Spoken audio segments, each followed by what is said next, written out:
Hey all, and welcome to week 6. We're actually approaching the midpoint of the semester already, which means you're almost 3/4 of your way through this school year. And for some of you, you're probably only 3 months or fewer away from high school graduation, which is very exciting.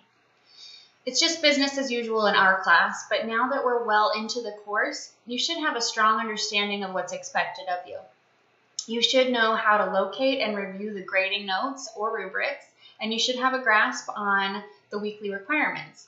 If any of these things are giving you trouble though, help is just an email away, and don't hesitate to let me know. I'm always eager to help. But since you're college students now, it's up to you to reach out and to let me know that you want help. Of course, as always, review the feedback with an open mind and an eagerness to learn and to implement suggestions, and that should be helpful for you as well. Before we reach midterm break in March, we'll finish 2 stage plays, and you'll write the midterm essay exam.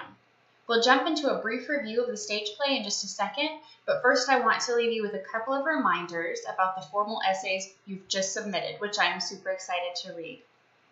First, if you only submitted the week 5 formal essay to the discussion board, remember that it must also be uploaded into the week 5 assignment folder. So you'll need to go to the assignments link on the left, then week 5, and then click on the assignment itself, and then browse and upload your document. I know this expectation was different than in past weeks 1 through 4, but as we discussed a couple of weeks ago, there is a method to the madness. We practice formal writing a handful of times in this course, and that includes week 5, the midterm essay exam, and the final exam, along with a couple of other assignments, formal assignments sprinkled in throughout the course.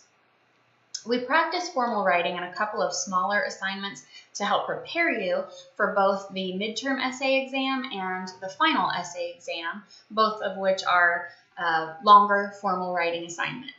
We also practice formal writing because it is usually the expectation in college courses, especially when it comes to research papers, informative papers, and things of that nature. Submitting the formal papers through the assignment link allows me to then, in turn, grade them in a more formal manner. I will make notes, suggestions, and possible corrections on the paper itself, and then I'll also leave the standard feedback. And again, if that feedback is not helpful to you for whatever reason, just let me know, because feedback does translate in different ways for different people. For some people, it's the kind of thing that is useful to you, and for others, you might be questioning how you can implement it practically.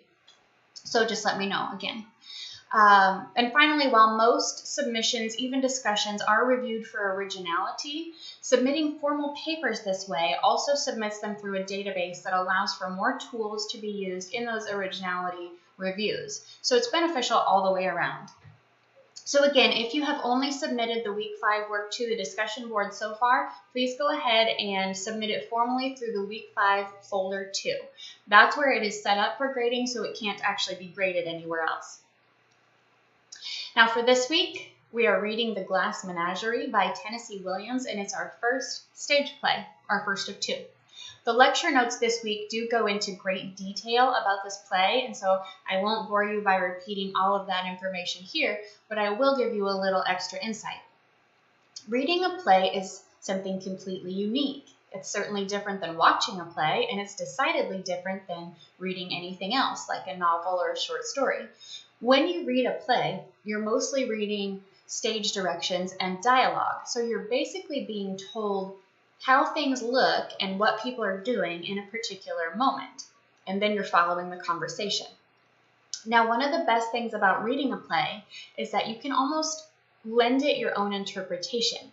Now, this is not to say that the playwright didn't have a specific purpose when writing it, though. Indeed, all playwrights do have a purpose.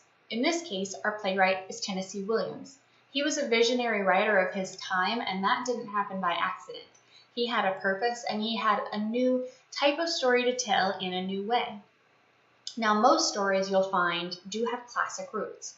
When it comes to the fundamental problem, there's probably a finite number of things that can impact people, even though that number is pretty great, pretty substantial.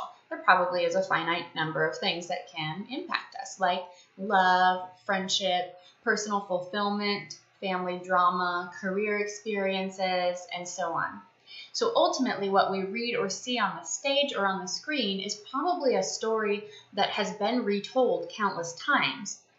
Yet the goal is to create something new with the same foundational tale. So we end up with thousands of different stories, even if they start with the same little pebble. So that's what the author or the playwright does. He or she creates something new by telling a story in a new way, and he always has a purpose. So when I say that you can lend it your interpretation, I simply mean that you can act as director in a sense. You can imagine the set and the costumes. They can look exactly as you think they should. You can determine the blocking and the staging.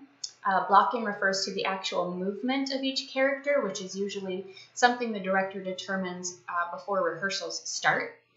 The dialogue will sound just as you think it should. You can even choose the cast. In fact, I recommend choosing a cast in your mind before you even get started reading. Each character has a brief bio before the play starts, so give those bios a look and pick the actors in your mind that you think would best portray these characters.